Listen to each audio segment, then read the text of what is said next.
करुणावतारं संसारसारं भुजगेन्द्रहारं सदा वसन्तं हृदयारविन्दे भवं भवानी सहितं नमामि। भवं भवानी सहितं नमामि। नमस्कार भक्तजनों, आप सभी को आपके इस अपने YouTube चैनल शिव शक्ति 108 में हार्दिक स्वागत है। आज हम इस वीडियो में सुनेंगे सावन मास महात्म कथा का 21वां अध्याय, जिसमें श्रावण पूर्णिमा पर किए जाने वाले कृत्यों का संक्षिप्त वर्णन तथा रक्षाबंधन की कथा के बारे में वर्णन है।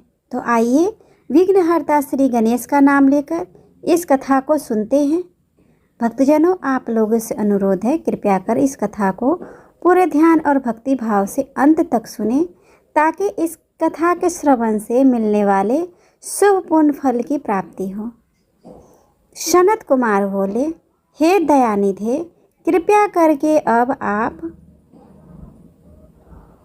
पौर्णमासी व्रत की विधि कहिए, क्योंकि हे स्वामिन, इसका महात्म्य सुनने वालों की श्रवण इच्छा बढ़ती है। ईश्वर बोले, हे सनत कुमार, इस श्रावण मास में पूर्णिमा तिथि को उत्सर्जन तथा उपाकर्म संपन्न होते हैं। पौष के पूर्णिमा तथा माघ की पूर्णिमा तिथि उत्सर्जन कृत्य के लिए होती है तथा उत्सर्जन कृत्य हेतु पौष की प्रतिपदा अथवा माघ की प्रतिपदा तिथि विहित है, अथवा रोहिणी नामक नक्षत्र उत्सर्जन कृत्य के लिए प्रशस्त होता है, अथवा अन्य कालों में भी अपनी अपनी शाखा के अनुसार उत्सर्जन तथा उपाकर्म दोनों का साथ साथ करना उचित माना गया है। अतः श्रावण मास की पूर्णिमा को उत्सर्जन कृत्य प्रशस्त होता है।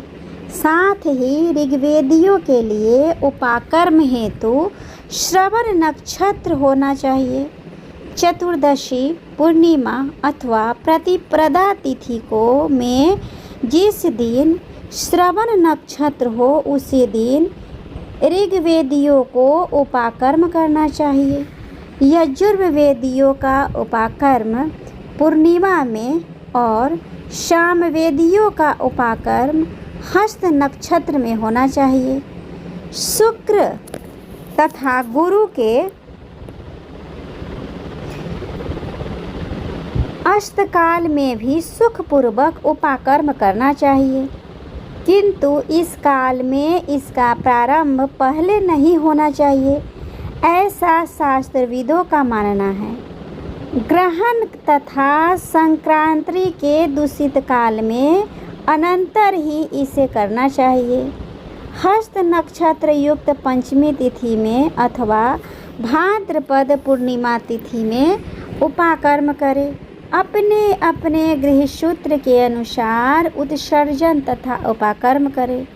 अधिक मास आने पर इसे शुद्ध मास में करना चाहिए। ये दोनों कर्म आवश्यक है, अतः प्रत्येक वर्ष इन्हें नियम पूर्वक करना चाहिए। उपाकर्म की समाप्ति पर द्वाजातियों में के विद्यमान रहने पर स्त्रियों को सभा में सभादीप निवेदन करना चाहिए।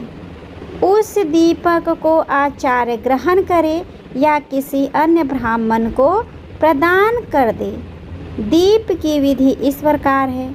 स्वर्ण, चांदी तथा तांबे के पात्र में सेर भर गेहूँ भरकर गेहूँ के आटे का दीपक बनाकर उसमें उस दीपक को जलाए।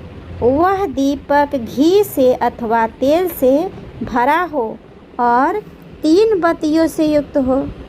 दक्षिणा तथा तांबूल सहित उस दीपक को ब्राह्मण को अर्पण कर दे। दीपक की तथा विप्र की विधिवत पूजा करके निम्न मंत्र बोले।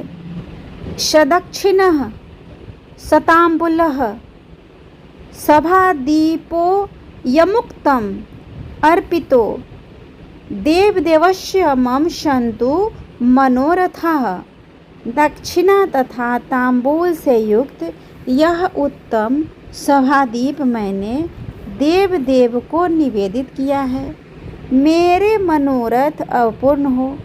सभादीप प्रदान करने से पुत्र पौत्र आदि से युक्त कुल उज्ज्वलता को प्राप्त होता है और यश के साथ निरंतर बढ़ता है।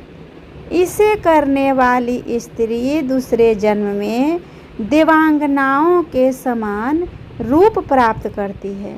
वह स्त्री सौभाग्यवती हो जाती है और अपने पति की अत्यधिक प्रिय पात्र होती है। इस प्रकार 5 वर्ष तक इसे करने के पश्चात उद्यापन करना चाहिए और अपने सामर्थ्य के अनुसार भक्ति पूर्वक दक्षिणा देनी चाहिए। हे सनत कुमार, यह मैंने आपसे सभादीप का शुभ महात्म्य कह दिया। उसी रात्रि में श्रवणा कर्म का करना बताया गया है। इसके बाद वहीं पर सर्प बलि की जाती है।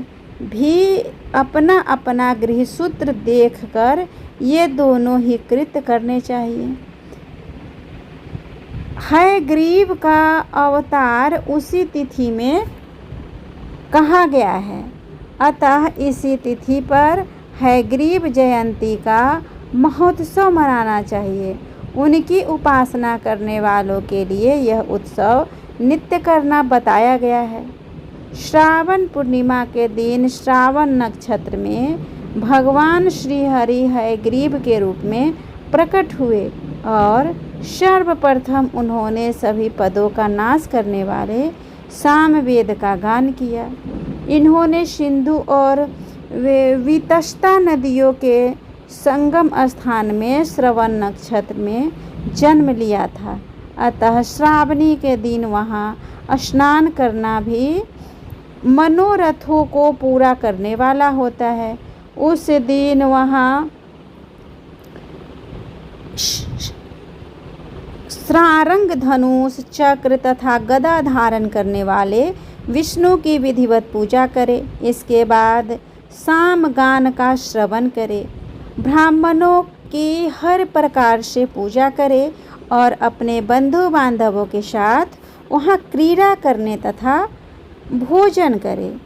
स्त्रियों को चाहिए कि उत्तम पति प्राप्त करने के उद्देश्य से जल क्रीड़ा करें। उस दिन अपने अपने देश में तथा घर में इस महोत्सव को मनाना चाहिए तथा हयग्रीव की पूजा करनी चाहिए और उनके मंत्र का जप करना चाहिए। यह मंत्र इस प्रकार से है: आदि में प्रणव तथा उनके बाद नमः शब्द लगाकर बाद में भगवते धर्माय जोड़कर उसके भी बाद आत्म विशोधन शब्द की चतुर्थी विभक्ति आत्म विशोधनाय लगानी चाहिए।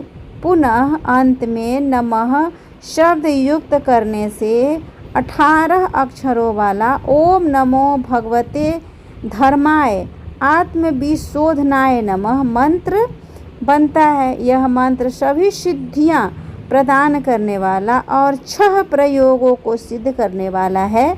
इस मंत्र का पुनश्चरण 18 लाख अथवा 18,000 जप का है। कलयुग में इसका पुनश्चरण इस प्रकार 4 गुना जप से होता है। इस प्रकार करने से हयग्रीव प्रसन्न होकर उत्तम वांछित फल प्रदान करते हैं। इसी पूर्णिमा के दिन रक्षाबंधन मनाया जाता है, जो सभी रोगों को दूर करने वाला तथा सभी अशुभों का नाश करने वाला है। हे मुनि श्रेष्ठ, इसी पंचांग में एक प्राचीन इतिहास सुनिए। इंद्र की विजय प्राप्ति के लिए इंद्राणी ने जो किया था उसे मैं बता रहा हूँ। पूर्व काल में 12 वर्षों तक देवासुर संग्राम होता रहा। तब इंद्र को थका हुआ देखकर देवी इंद्राणी ने उन सुरेंद्र से कहा, हे देव, आज चतुर्थी का दिन है, प्रातः होने पर सब ठीक हो जाएगा।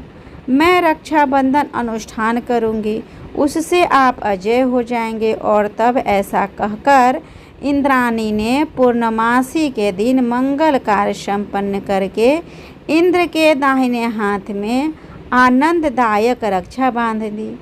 उसके बाद ब्राह्मणों के द्वारा स्वशत्वयन किए गए तथा रक्षाबंधन से युक्त इंद्र ने दानव सेना पर आक्रमण किया और क्षण भर में उसे जीत लिया। इस प्रकार विजयी होकर इंद्र तीनों लोकों में पुनः प्रतापवान हो गए।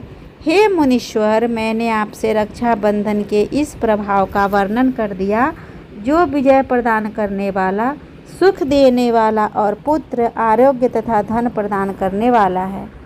सनत कुमार बोले, हे देवश्रेष्ठ, यह रक्षाबंधन किस विधि से, किस तिथि में तथा कब किया जाता है? हे देव, कृपा करके इसे बताएं। हे भगवान, जैसे जैसे आप अद्भुत बातें बताते जा रहे हैं, वैसे वैसे अनेक अर्थों से युक्त कथाओं को सुनते हुए मेरी तृप्ति नहीं हो रही है। ईश्वर बोले, बुद्धिमान मनुष्य को चाहिए कि श्रावण का महीना आने पर पूर्णिमा तिथि को सूर्योदय के समय श्रुति स्मृति के विधान से स्नान करे। इसके बाद संध्या जप आदि करके देवताओं, ऋषियों तथा पितरों का तर्पण करने के बाद सुवर्णमय पात्र में बनाई गई सुवर्ण सूत्रों से बंधी हुई मुक्ता आदि से विभूषित विचित्र तथा स्वच्छ रेशमी तंतुओं से निर्मित विचित्र ग्रंथियों से सुशोभित पदगुच्छों से अलंकृत और सर्पण तथा अक्षतों से गर्भित एक अत्यंत मनोहर रक्षा अथवा राखी बनाए। इसके बाद कलश स्थापन करके उसके ऊपर पूर्ण पात रखे और पुनः उस पर रक्षा को स्थापित कर दे। उसके बाद रम्य आसन पर बैठकर सुहृदजनों के साथ वारांगनाओं के नृत्यगान आदि तथा क्रीड़ा मंगल नृत्य में संलग्न रहे। इसके बाद यह मंत्र पढ़कर पुरोहित रक्षाबंधन करे। एन बद्धो बलि राजा दानवेंद्रो महाबलः तेन त्वाम नु बधनामी क्षमे माँ चला। जिस बंधन से महान बल से संपन्न दानवों के प्रति राजा बलि बांधे गए थे, उसी से मैं आपको बांधता हूँ। हे रक्षे, चलायमान मत होवो। ब्राह्मणों, क्षत्रियों, वैश्यों, शूद्रों तथा अन्य मनुष्यों को चाहिए कि यत्नपूर्वक ब्राह्मणों को पूजा करके रक्षाबंधन करे। जो इस विधि से रक्षाबंधन करता है वह सभी दोषों से रहित होकर वर्ष पर्यंत सुखी रहता है। विधान को जानने वाला जो मनुष्य शुद्ध श्रावण मास में इस रक्षाबंधन अनुष्ठान को करता है, वह पुत्रों तथा सुहृदजनों के रहित एक वर्ष भर अत्यंत सुख से रहता है। उत्तम व्रत करने वालों को चाहिए कि भद्रा में रक्षाबंधन न करे, क्योंकि भद्रा में बांधी गई रक्षा विपरीत फल देने वाली होती है। इस तरह श्री सनत पुराण के अंतर्गत ईश्वर सनत कुमार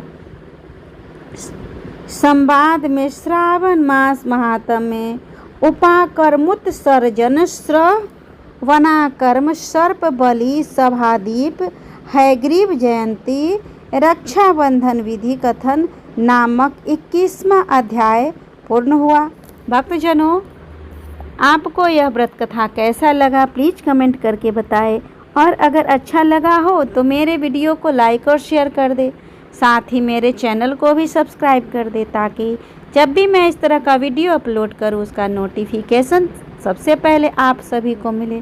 तब तक के लिए आप सभी पर भगवान शिव शंभु आप सभी पे अपनी कृपा बनाए रखे। श्री शिवाय नमस्तुभ्यम।